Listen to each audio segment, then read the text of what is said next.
لیکن این اے کے حلقے سے جو ہے ان کے کاغذات نامزدگی مسترد کر دیے گئے. آر او کے فیصلے کے خلاف ایپلیٹ ٹریبیونل میں گئے. ایپلیٹ ٹریبیونل نے بھی آر او کا فیصلہ برقرار رکھا اور جو اپیل تھی وہ خارج کر دی. اس کے بعد اب انہوں نے فل بینچ کے روبرو درخواست دائر کی اور وہاں پہ بھی دلائل دیے کہ ایسی کوئی قدغن نہیں ہے, اشتہاری ہیں, وہ کنوکٹڈ نہیں ہیں, لہذا ان کے کاغذات نامزدگی منظور کیے جائے. لیکن ان کے بھی جو ہے کاغذات نامزدگی منظور نہیں ہوئے اور ان کو بھی الیکشن کی دوڑ سے اب باہر کر دیا گیا. پرویز الہی نے جو ہے وہ 4 حلقوں سے 7 حلقے تقریباً بنتے ہیں, انہوں نے کاغذات نامزدگی جمع کروائے تھے اور فل بینچ نے وہاں سے بھی ان کے کاغذات نامزدگی جو جمع کروائے گئے تھے اس پر آر او کا فیصلہ اور ایپلیٹ ٹریبیونل کا فیصلہ برقرار رکھا. ان کے بھی جو اپیل خارج کر دی. این اے 64, این اے 69, پی پی 34, پی پی 32 سے جو ہے ان کے کاغذات نامزدگی مسترد کیے گئے تھے. تو اس طرح سابق وزیر اعلیٰ پنجاب بھی جو ہیں اس مرتبہ الیکشن کی دوڑ سے باہر ہو چکے ہیں. فواد چودھری کی جو مسز ہیں انہوں نے این اے 61 اور پی پی 26 سے کاغذات جمع کروائے تھے اور آر او نے ان کے بھی کاغذات جو ہے وہ مسترد کر دیے تھے. ایپلیٹ ٹریبیونل نے بھی ان کی اپیل خارج کر دی اور اب آج فل بینچ سے بھی ان کی ریٹ پٹیشن خارج ہوگی. تو اس طرح ہبا فواد جو ہے وہ بھی الیکشن کی دوڑ سے باہر ہوئی. اس کے ساتھ ساتھ ان کے شوہر جو ہیں وہ بھی فواد چودھری بھی جو ہیں وہ اس دوڑ سے باہر ہو چکے. ان کے این اے 60 سے اور این اے 61 سے کاغذات نامزدگی جمع کروائے گئے تھے. آر او نے ان کے کاغذات مسترد کر دیے اور پھر اس کے بعد ٹریبیونل نے بھی اور اب فل بینچ نے بھی ان کی جو ریٹ پٹیشن ہے اس کو خارج کر دیا گیا. شاہ محمود قریشی صاحب انہوں نے بھی جو ہے وہ این اے 150, این اے 151 اور پی پی 218 سے کاغذات نامزدگی جمع کروائے تھے اور جو ریٹرننگ افسر تھے اس نے اعتراض لگایا تھا کہ ان کے جو نشانات کی تصدیق نہیں ہوئی ہے, انگوٹھوں کے نشانات کی, تو ان کا بھی جو ہے وہ کاغذات نامزدگی مسترد کیے جاتے ہیں. یہ ایپلیٹ ٹریبیونل میں آ گیا. ایپلیٹ ٹریبیونل نے بھی ان کی جو بات کو نہیں مانا اور ان کے کاغذات نامزدگی مسترد کیے جانے کے خلاف جو اپیل تھی وہ خارج کر دی اور فل بینچ کے آگے بھی بھرپور دلائل ہوئے. وکلا نے بھرپور کوشش کی کہ عدالت کو مطمئن کیا جائے, لیکن بدقسمتی نے یہاں پر بھی ان کا بھی پیچھا نہیں چھوڑا اور ان کے بھی کاغذات مسترد ہو گئے. لیکن اس میں ایک چیز یہ ہوئی کہ شاہ محمود قریشی کا کیس ذرا سا مختلف ہے کہ شاہ محمود قریشی کے کاغذات جو ہیں وہ سندھ سے منظور ہو چکے ہیں اور وہ شہداد کوٹ کی سیٹ سے الیکشن لڑ رہے جہاں ان کا انتخابی نشان مہر ہے. لیکن جو پنجاب ان کے آبائی حلقہ تھا وہاں سے جو ہے ان کو کاغذات نامزدگی مسترد کیے جانے کے بعد جو اب الیکشن لڑنے کی اجازت نہیں ہے اور اس یہ بھی اس دور سے باہر ہو چکے ہیں. یہ آج لاہور کے الیکشن ٹریبیونل نے جو فل بینچ تھا اس نے فیصلے سنائے ہیں اور کافی دنوں سے ان کا انتظار تھا. آج آخری دن تھا اور یہ بڑی امید تھی پاکستان تحریک انصاف کو, سابقہ پاکستان تحریک انصاف کو, کہ ان کے یہ جو الیکٹیبلز ہیں ان کی 4 سے 5 سیٹیں یہ ان کو ہر حال میں مل جائیں گی اور یہ الیکشن میں حصہ لیں گے اور جیتیں گے. لیکن بدقسمتی سے ان میں سے کسی کو بھی جو ہے آج اجازت نہیں مل سکی اور جو عام الیکشن ہے 2024 8 فروری اس کی دوڑ سے یہ اب باہر ہو چکے ہیں. یہ صورتحال اب بنی ہے. اب آج رات 9 بجے جو ہے پاکستان تحریک انصاف نے اپنی جو امیدواران ہیں ان کی حتمی لسٹ جو ہے وہ اپنی ویب سائٹ پہ بھی جاری کر دینی ہے کیونکہ وہ بھی شاید اسی کا انتظار کر رہے تھے. اس کے علاوہ جو ایک جن کو اجازت ملی لاہور کے فل بینچ سے وہ شیخ رشید صاحب ہیں. ان کے کاغذات نامزدگی منظور کیے جانے کے خلاف جو ریٹ آئی تھی وہ خارج کر دی گئی ہے. ریحانہ ڈار جو عثمان ڈار کی والدہ ہیں خواجہ آصف کے مقابلے میں ہیں, ان کے کاغذات نامزدگی بھی مسترد کیے جانے کے لیے ریٹ دائر کی گئی تھی, وہ ریٹ بھی خارج ہو گئی تو وہ بھی الیکشن کے لیے اہل قرار پائی ہیں. لیکن یہ 2 کے ساتھ ساتھ جہاں 5 لوگ جو ہیں وہ ان کے کاغذات نامزدگی مسترد ہوئے ہیں تو وہ ان کے لیے بڑا شاکنگ ہے.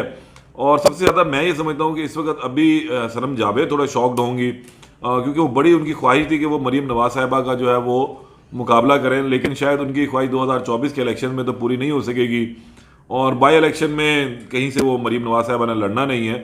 تو اب حلقہ این اے 119 اور پی پی 159 وہاں سے وہ اکیلی ہی سمجھے امیدوار ہیں اور وہ منتخب ہی ہیں اور ساروں کو اس حوالے سے علم ہے کہ کون کہاں سے منتخب آرام سے ہو سکتا ہے. لیکن لاہور کے یہ جو حلقے تھے نا, یہ ان حلقوں سے بڑی امید تھی لوگوں کو کہ یہاں سے ان کا پسندیدہ جو ہے وہ کینڈیڈیٹ آئے گا اور پھر وہ الیکشن لڑے گا. تاہم اب صورتحال کلیئر ہو چکی ہے, الیکشن کا بگل آلموسٹ بجا ہوا تھا اور اب اس کا آخری مرحلہ بھی طے ہو چکا ہے. اب صرف جو ہے وہ بیلٹ پیپر پہ چھپائی کا کام شروع ہو چکا ہے. اب صرف پولنگ ڈے کا انتظار. اب اس دن دیکھنا ہے کہ جن لوگوں نے پاکستان تحریک انصاف کے پلیٹ فارم سے آزاد امیدوار کی حیثیت سے الیکشن لڑا، عوام ان کو کتنا پذیرائی دیتی ہیں. اس دن کیا ہوگا وہ ایک علیحدہ بحث ہے، وہ ایک علیحدہ معاملہ ہے، لیکن اب جو بھی ہوگا وہ اب 8 فروری کو ہی سامنے آ سکے گا. اس سے مزید جو بھی کوئی اپڈیٹ ہوگی تو پھر آپ کو مزید اس پہ آگاہ کریں گے. اجازت دیں، اللہ نے کے بعد.